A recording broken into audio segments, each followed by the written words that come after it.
Yan, no? O, diba? Isang itlog, dalawang dilaw.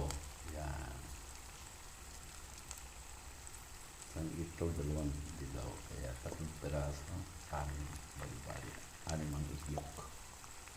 Huwag kayo matakot yan sa um, nakaka-high blood yung itlog na yan.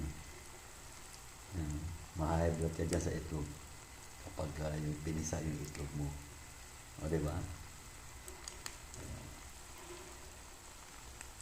Ma-high blood yan, no? 6 yan. 6 na iglog yan. Diba?